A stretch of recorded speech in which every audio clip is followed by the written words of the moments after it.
Salut tout le monde, ravi de vous retrouver. On fait une vidéo ce matin parce qu'il y a des choses intéressantes qui se produisent sur les marchés, notamment donc les marchés américains. On va parler de ça rapidement, mais voilà, d'abord il faut donc tout tenir un petit peu dans son contexte. Donc voilà, des marchés américains qui retracent légèrement, c'est pas du tout encore le début d'une phase de baisse.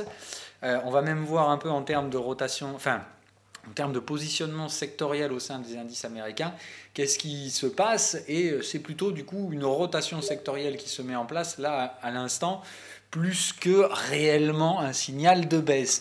Donc attention, ça veut dire quoi? Ça veut dire qu'il ne faut toujours pas être agressif short, parce que on est toujours en train de nous jouer la rotation sectorielle, c'est-à-dire que on essaie de maintenir, comme d'hab, les indices à la hausse jusqu'à la fin de l'année. Je parle des indices américains, voilà, les indices européens, la correction est en train de s'enclencher tout doucement. On le voit bien, c'est-à-dire les indices européens qui étaient plutôt leaders par rapport aux indices US en début, sur les 5 derniers jours, au début des 5 derniers jours glissants, qui se sont très largement pété la gueule. Donc pareil, en termes de positionnement indiciel, c'est-à-dire en termes de positionnement géographique sur le marché action, là aussi, rotation, c'est-à-dire que maintenant on est en train de re-racheter du risque, donc de re-racheter de la Chine et du Japon. Et par contre, on vend un petit peu, pardon, pas le Japon, voilà, le Japon pas encore acheté, mais on rachète de la Chine, on rachète ceux qui sont bien tombés, quoi. On rachète de la Chine et du coup, on vend un petit peu plus la zone euro. C'est toujours aussi stupide, c'est-à-dire complètement décorrélé de toute liaison fondamentale avec ce qui se passe réellement dans l'économie. On a bien une économie très dynamique en zone euro et pourtant, c'est ce qui est le plus vendu maintenant. Donc, comme d'hab, je vous dis, on est toujours dans cette phase de marché où il ne faut pas chercher à interpréter de façon logique ce qui se produit. Il faut faire du trading neuneux, c'est-à-dire, voilà, chercher des configurations, rentrer dedans, ça marche pas, voilà. Bon, le dernier trading neuneux sur le S&P 500, vous vous doutez bien qu'il a pété un nouveau stop, évidemment. Donc je vais arrêter de vendre le S&P 500 sur les trading neuneux, tant qu'il n'aura pas donné un signal de baisse, puisque de toute façon, il fait tout pour ne pas baisser. Donc même en mode trading stupide, je pense qu'il ne faut pas le vendre pour l'instant. Voilà. Donc voilà, le principe, c'est qu'il faut vous dire, les US, ils sont toujours au milieu. Mais au milieu haussier, c'est-à-dire que quand tout le monde monte, ils montent, quand tout le monde baisse, ils trouvent le moyen de compenser avec ceux qui baissent le moins, et du coup, ils restent haussiers. Voilà. Donc, toujours cette dynamique complètement stupide sur les marchés américains. Est-ce que c'est le synonyme de la bulle? Pourquoi pas?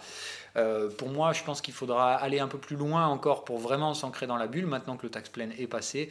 Je pense que voilà, si on continue de monter, c'est que c'est la bulle. Si on retombe, c'est qu'il n'y a pas de bulle. Si on se stabilise, c'est qu'on amorce une phase de retracement qui peut très bien prendre encore 1 à 2 semaines à tester le sommet avant de vraiment avoir le décrochage. Après, ce qui est sûr et certain, c'est qu'on aura une séance de sell-off. Donc on saura que vraiment on rentre dans la phase de conso quand on aura fait une bonne grosse baisse de 1 à 2% au minimum avec une clôture tout en bas. Voilà, donc pour l'instant, toujours pas ce schéma qui se met en place. Ça aurait pu être le cas très légèrement ici, puisqu'on voyait l'ensemble du secteur des actions qui étaient plutôt vendues au sein de la journée d'hier. D'avant-hier, pardon, et on avait juste du coup reprise des taux qui s'est poursuivi aujourd'hui, mais par contre ce qu'on voit hier, c'est qu'on a de nouveau des secteurs qui sont recherchés. Voilà, par exemple le secteur de l'énergie, hier ça a été de nouveau acheté. Donc on a bien des rotations sectorielles, en gros on vend un petit peu ce qui tombe, on attend que ça arrive sur des supports, mais dès qu'on est sur des supports intéressants, on se repositionne. Voilà, donc c'est vraiment de la rotation sectorielle par excellence, c'est-à-dire que les mecs restent boules, mais ils n'achètent que ce qui vraiment a un bêta intéressant. Évidemment, le reste, ils laissent tomber. Mais comme il n'y a pas de vente massive, les prix ne s'écroulent pas non plus. Donc voilà, il faudra vraiment attendre pour avoir ce signal de vente que l'ensemble des secteurs soit orienté à la baisse. Voilà, il faut que tout le monde parte short, que les taux explosent, que l'or explose et que le yen explose. Voilà, il faut qu'en fait, on ait tout le monde dans le bas du graphique, tous les secteurs et le S&P qui baissent, et qu'on ait évidemment or, yen et taux qui se trouvent, eux, dans la partie haute et qui soient les seules contreparties de ce mouvement de baisse. Là, on saura qu'on a une prise de bénéfice globale sur tous les secteurs confondus et qu'on entame donc la phase de retracement de tous les secteurs, voilà, la purge du surachat massif des indices américains. Voilà, donc ça c'était pour le contexte global, donc attention, c'est peut-être encore un petit peu trop précoce pour se jeter tout de suite sur des ventes sur les indices américains, puisque si les indices chinois commencent à reprendre un petit peu de souffle, vous savez ce que vont faire les indices américains, ils vont en profiter, puisque dès qu'il y en a un qui monte dans le panier, tout de suite les indices américains montent. Donc voilà, prudence à ce qui pourrait se passer donc sur la partie asiatique de nos indices actions. Allez, on revient donc sur notre setup habituel et on va faire le petit tour d'horizon et je commence tout de suite, je mets les pieds dans le plat par le S&P 500 qui est en train de nous préparer potentiellement un double signal exit, c'est-à-dire signal daily plus signal horaire qui viendrait là le confirmer. Autant vous dire que si les deux s'impriment, c'est plutôt moche et pour aller au-dessus de ça, il va falloir vraiment s'arracher, autrement dit, ce sera vraiment la bulle. Donc moi je dirais que là, si on a des prix qui échouent bientôt et qu'on imprime ce double exit, alors pour l'imprimer, il faut que ici les prix se renversent à la baisse et il faut évidemment qu'en daily, on ait une bougie de renversement, c'est-à-dire une bougie qui aille au moins plus bas que la journée précédente. Voilà, enfin il y a plusieurs conditions pour détecter une bougie de renversement, mais bon voilà, celle-là c'est celle qui me semblerait être la plus logique. Il faudrait qu'on arrive à passer au moins sous le plus bas d'hier. Donc voilà, si on a ça, on va avoir exit plus exit daily. Exit daily après une phase de hausse de 11%. Donc on va consolider ces 11% et on va très probablement retracer au moins 60%. Donc voilà, on rentrerait dans une phase de conso, celle qu'on recherche, et après on verra si on peut aller plus loin, s'il y a des affinités vendeuses, mais dans un premier temps, il faudra quand même se calmer dès qu'on atteindra des niveaux de retracement et des retours vers les supports inférieurs. Puisqu'on va retracer un mouvement de 11%, donc théoriquement on va corriger moins que 11%.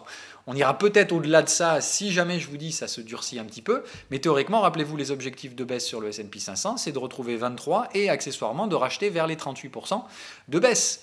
38% de retracement de toute la vague Donald Trump et 38% et ça se retrouve qu'ici, donc c'est pas énorme hein, en termes d'amplitude baissière.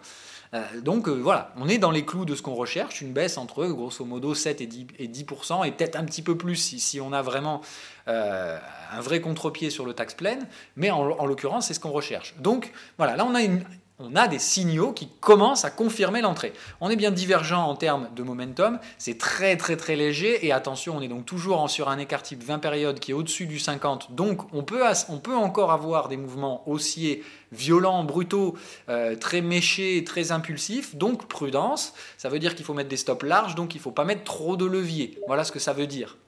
C'est ça qui est important. Maintenant, ce signal exit, je vous fais l'émission et elle tourne entièrement autour de ça parce que si celui-là, il s'imprime et que les prix baissent, on va probablement imprimer le signal daily et donc en gros signal horaire qui va déclencher un trade en daily. Donc c'est très intéressant de jouer ça et évidemment voilà, je pense qu'il y a un bon risque ratio rendement pour jouer ce trade là puisque du coup on rentre sur un signal horaire qui déclenchera normalement un signal daily derrière. C'est-à-dire que là on aurait normalement une revente rapide avec pas de soutien avant au minimum ce premier support et je pense qu'on irait même chercher un petit peu plus bas, le casser entre 2640 et 2630. Voilà, moi je pense qu'on peut aller facilement dans cette zone-là. Donc ça veut dire chuter d'une quarantaine de pips sur le S&P 500, donc se faire un petit décrochage d'un 1,5% dans un premier temps, pour mettre tout le monde d'accord et traduire la prise de bénéfice. Après, je vous dis, ce n'est pas une garantie. Le signal exit, ça veut dire que normalement, on doit trouver des vendeurs. Exit, ça veut dire que les acheteurs sortent. Donc maintenant, si on a des vendeurs, ils vont rapidement, très rapidement, prendre la main dans les carnets, c'est-à-dire qu'ils vont très rapidement manifester des baisses de prix assez rapides, puisqu'ils seront en très large surreprésentation, puisqu'il n'y aura plus d'acheteurs en face. Maintenant, ça ne veut pas dire qu'on va trouver des vendeurs. Voilà, exit, ça veut juste dire que là, normalement, il n'y a plus personne qui achète le marché à ce prix-là. Mais on est dans une bulle de marché potentielle et donc en fait tout le monde achète même sans savoir pourquoi, sans certaine logique. Donc ce exit on peut très bien le briser et repartir dans quelque chose de complètement stratosphérique. Jusqu'à preuve du contraire, tant qu'on ne l'a pas déclenché en daily, pour moi il y a toujours des risques de hausse. Donc je dirais que le signal horaire a une bonne probabilité de déclencher le signal daily, mais encore faudra-t-il derrière le valider et ça pour l'instant c'est toujours pas du tout le cas. Voilà, donc il y a ce qu'il faut. On a ici un oscillateur qui croise à la baisse. Je vais vous remettre, la loupe. Ah, voilà. Si vous regardez bien au niveau de la loupe, vous voyez là, on a un oscillateur qui croise à la baisse sur le momentum. On a une trail line de support qui est assez loin et on a un momentum divergent. Ce qui fait que là, normalement, évidemment, on devrait avoir des replis vers les supports. Maintenant, tout ce qui m'intéressera, ce sera de voir l'amplitude des baisses. Puisqu'on peut avoir un momentum qui se déprécie très rapidement, qui revient chercher la neutralité et donc sa trail line de support haussière. Mais en attendant, ça ne veut pas dire qu'on passera baissier immédiatement. On aura probablement une phase de baisse, puis un petit retracement, et on pourra se repositionner derrière. Donc là aussi, il faudra penser à sécuriser sur le support, bien évidemment, prendre un profit partiel, payer son stop, et puis voir ensuite si on arrive à casser des supports sans casser des résistances. C'est ça qui est important. Ce que je voudrais voir, en fait, en termes d'action de prix, c'est un marché là qui décroche bien violemment. Vous voyez, cet après-midi, on ferait un truc comme ça, on ralentit le momentum, on revient chercher l'oblique et ça vend. Comme ça, on est bien tranquille et visuellement, on est bien sur une phase 1, 2, 3, 4 et on va avoir une grosse 5 de baisse.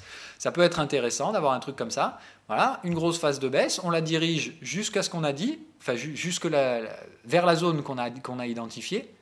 C'est-à-dire que si on fait ça, dites-vous qu'on active le trading neuneux. Voilà, on active cette zone-là en trading neuneux. Cette zone-là, et pour venir, voilà, en fait, on active le trading neuneux que si on vient chercher 2640. Et derrière, on sait qu'il faudra chercher de nouveau des reventes entre 2660 et 2673. Ce qui serait pour moi, en fait, le scénario parfait.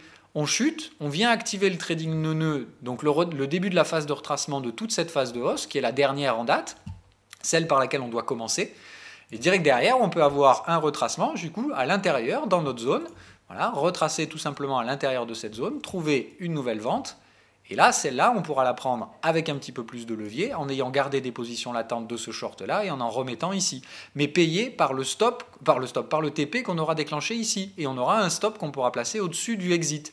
Si on valide ce exit et que les prix chutent, on sait qu'on pourra se servir de ce niveau comme niveau d'invalidation par la suite. Donc on va pouvoir s'exposer un petit peu plus petit à petit. Pardon, enfin, je dis on, c'est je, voilà. Et je pense que derrière, on pourra avoir donc un repli vers notre TP1, puis TP2 lors de la phase suivante. C'est-à-dire TP1, ensuite on remonte un petit peu, on latéralise, voilà, et on fait le TP2 sur la zone de trading neuneux. Et ici, il faudra s'arrêter. On sera sur un premier niveau de support, on sera sur des niveaux attractifs pour des acheteurs très probablement. Donc ici, il faudra arrêter et prendre ses premiers profits. Ça fait quand même une belle petite chute, hein. C'est-à-dire que si on part d'ici, ça nous fait un bon 3,50% qu'on pourrait réaliser en l'espace de 4, 5, allez, une petite semaine, quoi. Voilà. Donc c'est à surveiller. Moi, je pense que c'est ce qu'on a le plus de chances de produire en termes d'action de prix. En attendant, voilà, il faudrait qu'on imprime 5 phases de baisse. On en a une, 2, je veux voir la troisième et je veux qu'elle soit bien impulsive, qu'elle aille bien péter du support vu que c'est un exit. Ça traduirait le fait qu'effectivement plus personne n'achète ce marché et qu'il suffit de très peu de vendeurs pour faire tomber les prix très rapidement. Derrière, du coup, en termes de schéma héliotiste, on aurait donc trouvé notre sommet ici. On ferait donc une vague 1 avec un décompte 1, 2, 3, 4, 5. On remonterait en deux temps 1, 2, faire une 2 par là. Et on aurait donc derrière notre 3 impulsive. Enfin, vous avez compris le schéma, quoi. Voilà. C'est-à-dire qu'en fait, en termes de schéma héliotiste, derrière, on aurait donc un truc comme ça. Voilà. On ferait notre 3, notre grande 3, pour venir chercher probablement notre TP1 au moins sur le 61% baissier. Derrière, on ferait une 4 qui reviendrait chercher probablement la 1, puisqu'on est dans une phase de retracement, donc normalement, il n'y a pas de... Voilà. Et on se fait une petite 5 derrière pour purger, qui va chercher notre TP à 2590. Et derrière, on a joué toute la phase de baisse, les 5 phases de baisse, on laisse le marché remonter. Donc moi, je ne jouerai aucun achat sur les US, hein, donc je ne jouerai pas la phase de remontée haussière, mais on peut avoir derrière un marché qui remonte, qui vient activer du coup la zone de trading neuneux de l'UT supérieure, c'est-à-dire que derrière, on pourrait revenir chasser dans cette zone-là, voilà, avant, derrière, d'activer la zone de trading neuneux supérieure qui nous dirigerait vers des niveaux de retracement inférieurs, voyez, de ce type-là, puis on remonte. En fait, voilà, je pense que pour arriver à cette zone-là, il faut d'abord annihiler la zone de trading neuneux ici, et activer la zone de trading neuneux de l'UT supérieure. Et à partir de là, on pourra entamer des retracements plus profonds. Voilà. Après, je vous dis, ça, c'est soumis à du timing, c'est des vagues motives, c'est des schémas. Après, je vous dis, je ne sais pas combien de temps vont prendre les phases de retracement. On peut avoir des retracements aussi très lents, très durables, et comme je vous dis, des impulsions baissières très rapides. Ce qui, pour moi, c'est le schéma que je privilégie. C'est-à-dire que moi, je pense qu'on va avoir des phases comme ça, d'écrasement encore de la vol, où on aura des journées sans intérêt, où les prix vont remonter doucement, et des grosses impulsions baissières, elles pour le coup très directionnelles, très rapides et très impulsives. Voilà. Mais on peut avoir entre-temps voilà, un marché comme ça complètement mort qui vraiment prend tout son temps. Voilà. Donc voilà les schémas que je suis, et je vous dis donc là on a des signaux qui sont intéressants. Donc évidemment cet après-midi je trade la session américaine et je vais chercher donc des ventes, évidemment tant qu'on ne passe pas au-dessus de ces derniers niveaux résistants. Je ne veux pas de clôture au-dessus de 2689, sinon on invalide clairement le scénario. Donc je dirais chercher des ventes par là, donc aller chercher en 5 minutes des signaux à l'ouverture ES qui pourraient valider des prises de bénéfices ici et des entrées de vendeurs, enfin surtout des entrées de vendeurs. Et derrière, si ça commence à avaler à la baisse et valider les signaux en horaire, pour moi, rentrée baissier, et on peut avoir donc un décrochage, peut-être pas forcément aujourd'hui. Mais si vous regardez la tronche du daily, pour moi, il y a ce qu'il faut. Hein, voilà. En termes d'aspect graphique, il y a ce qu'il faut pour jouer une grosse baisse à partir de maintenant. On a bien le rejet baissier sur la journée d'hier, on se prépare du coup à avoir le exit, donc en fait on n'attend plus que les vendeurs. C'est qu'une question de timing, savoir quand est-ce que les vendeurs vont rentrer, et dès qu'on refait des clôtures à l'intérieur de l'écart type 50 périodes, le 20 périodes va se resserrer, et donc on va se rediriger très naturellement vers les supports assez rapidement. L'objectif pour moi de toute façon c'est de rester baissier sans grande peine tant qu'on est en l'attente de ce signal et tant qu'on n'est pas retourné tester les 20 périodes baissières. Voilà, l'écart type 20 périodes. L'écart type bas 20 périodes. Quand on touchera l'écart type bas 20 périodes, il faudra commencer à réduire l'exposition. Vous l'aurez compris, c'est-à-dire qu'il faudra quand même commencer à se calmer et plus rester fortement exposé à la baisse, si tant est qu'on arrive à le faire, hein, comme je vous dis. Pour moi, je suis pragmatique, si on ne vend pas aujourd'hui, je ne m'expose pas à la baisse. Voilà. Mais si ça vend, je prendrai le train, évidemment, et je n'hésiterai pas, puisque je pense qu'on peut avoir là des cassures de support et des accélérations.